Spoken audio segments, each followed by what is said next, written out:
ஓம் பிரபன்னபாரிஜாதாய தோத்ரவேத்ரைகபாணயே ஞானமுத்ராய கிருஷ்ணாய கீதாமிருததுஹே நமः. ஏஷா தே பிஹிதா சாங்க்யே புத்திர்யோகே த்விமாம் ஷ்ருணு புத்யா யுக்தோ யயா பார்த்த கர்மபந்தம் பிரஹாஸ்யசி. பகவான் ஸ்ரீகிருஷ்ணர் கர்மயோகத்தை விஸ்தாரமாக சொல்கிறதுக்காக இந்த இடத்துல நான் சாங்கிய யோகத்தை பூர்த்தி பண்ணிவிட்டேன், இப்போது இந்த சாங்கிய யோகம் நல்லா புரியணும்னா அதுக்கு மனசில் பக்குவம் வேணும், அந்த பக்குவத்தை அடையிறதுக்கான வழியை சொல்லி கொடுக்குறேன் அப்படின்னு சொல்லி இந்த ஸ்லோகத்தை தொடங்கியிருக்கார். ஏஷா புத்தி, இந்த ஞானம் சாங்கியே தே அபிஹிதா, சாங்கிய விஷயத்தில் உனக்கு உபதேசம் பண்ணினேன். சாங்கியம்னு சொன்னால் ஆத்ம ஜானம். சமயக்கு கியாயத்தை ஆத்ம தத்துவம் அனேன இது சாங்கியம். ஆத்மாவை பற்றின தத்துவத்தை தெளிவாக சொல்லி கொடுக்கறதுனால சாங்கியம்னு பேர். இதுவரைக்கும் நான் பேசினதெல்லாம் ஆத்ம ஜானத்தை பற்றி தான் உனக்கு நிறைய சொன்னேன். இடையில உனக்கு தர்ம திருஷ்டிலையும் நீ யுத்தம் பண்ணணும், லௌகிக திருஷ்டியில் பார்த்தாலும் கடமையை செஞ்சாகணும் அப்படின்னு நான் உனக்கு சொன்னேன். ஆனால் பெரும்பாலும் நான் உங்கள்கிட்ட இது வரைக்கும் பேசினதெல்லாம் ஆத்மாவினுடைய லக்ஷணத்தை பற்றி தான் சொன்னேன், அனாத்மாவினுடைய லக்ஷணத்தையும் சொல்லியிருக்கேன். ஆக இந்த ஆத்மானாத்ம விவேகம், தர்மாதர்ம விவேகம், லௌகிக விவேகம், அதை கூட நம்ம சேர்த்துக்கணும். உலகத்தில் ஜனங்கள், அந்த காலத்து ஜனங்கள்லாம் இந்த தேசத்தினுடைய சாஸ்திரங்கள் பழக்க வழக்கங்களுக்கு தான் மதிப்பு கொடுத்துருந்தார்கள். இப்போ நம்ம காலத்தில் நிறைய குளோபலைசேஷன் ஆனதுனால நிறைய விஷயங்கள் நமக்கு தெரியறது.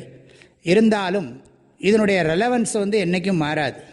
ஏன்னா இதில் இருக்கக்கூடிய இதனுடைய சாரம் என்றைக்கும் வாழ்க்கைக்கு உரியது என்பதை அறிவுள்ள, அதை கடைப்பிடிக்கின்ற மக்களுக்கு நன்றாக இது தெரியும்.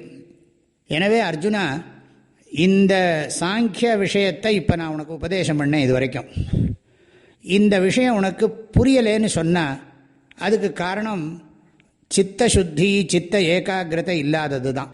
ஆகையினால சித்த சுத்தி, அதாவது மனசு சுத்தமாக இருக்கணும், மனசில் விருப்பு வெறுப்பெல்லாம் நன்றாக குறையணும், மனசு நன்றாக ஒருமுகப்படணும். அப்போ தான் இந்த ஆத்ம ஞானத்தில் நாம் பலமாக நிற்க முடியும். இல்லாட்டி நம்ம தேகாத்ம புத்தியோட லௌகிக திருஷ்டியோடு தான் நிறைய காரியங்களெல்லாம் பண்ணுவோம், துக்கத்தை அதிகமாக வரவழைச்சிப்போம். அப்படி இல்லாமல் இருக்கணுங்கிறதுக்காக வேண்டி பகவான் சொல்கிறார், யோகே இமாம் புத்திம் ஸ்ருணு. யோக விஷயத்தில்னா இந்த ஆத்ம ஞானத்தை பெறுவதற்கு தகுதியை தரக்கூடிய மனப்பக்குவ விஷயத்தில் இப்பொழுது நான் உனக்கு விவேகத்தை, புத்தியை உபதேசிக்கப் போகிறேன். எப்படி கர்மயோகம் பண்ணணும், எப்படி மனசை பக்குவப்படுத்திக்கணும் அப்படிங்கிற வழியை நான் உனக்கு இப்போ சொல்லித்தரப்போகிறேன்.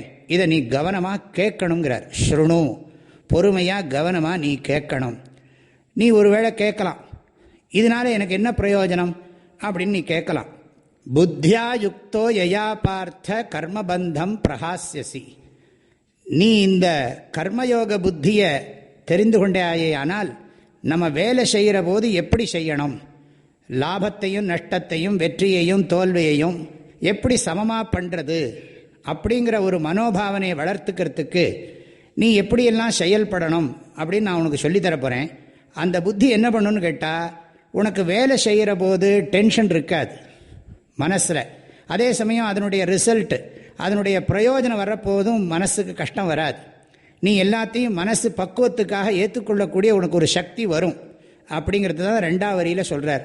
உன்னுடைய மனதை எந்த ஒரு ஞானத்தோடு சேர்த்து கொண்டால் கர்மபந்தத்திலிருந்து விடுபடுவாயோ. கர்மபந்தம்னா என்ன? ஒரு வேலை செய்கிற போது நமக்கு ஆன்சைட்டி, அப்புறம் ஒரு எக்ஸ்பெக்டேஷன், ஒரு ஓவர் டிசையர், இது மாதிரிலாம் இருக்கோ இல்லையோ, பேராசை, ஒரு பெரும் எதிர்பார்ப்பு, பலனில் ரொம்ப ரொம்ப புத்தியை வச்சுக்கிறது, இதெல்லாம் நம்மளை பந்தப்படுத்துறது. இந்த பந்தத்தை நாம் ஜெயிக்கணும். நம்ம வேலையும் செய்யணும், அதே சமயம் வேலை நம்ம மனசை ரொம்ப சஞ்சலப்படுத்தக்கூடாது. அது ஒரு டெக்னிக் தான். அதுக்கான ஒரு மனசை பக்குவப்படுத்துறது, கல்டிவேட் பண்ணுறது, பண்படுத்துறதுங்கிறது ஒரு வழிமுறை. அந்த வழிமுறையை நான் உனக்கு சொல்லித்தரேன். அந்த வழிமுறையை பின்பற்றினாயே ஆனால் உனக்கு கர்மங்கள்லாம் உன்னை பந்தப்படுத்தாது. அதாவது வேலை செய்கிற போதும் உனக்கு மனசு கஷ்டமாக இருக்காது, வேலையோட பிரயோஜனம் நெகட்டிவாக இருந்தாலும் உன் மனசு அஃபெக்ட் ஆகாது. பகவான் இங்கே அப்படிங்கிற ஒரு உபதேசம் பண்ணுறார். புத்தியா யுக்தோ யயா பார்த்த கர்மபந்தம் பிரஹாஸ்யசி. அது எப்படிங்கிறத இனி அடுத்த ஸ்லோகங்களெல்லாம் விளக்கி சொல்ல போகிறார். இந்த ஸ்லோகத்தை நல்லா ஞாபகம் வச்சுக்கோங்க.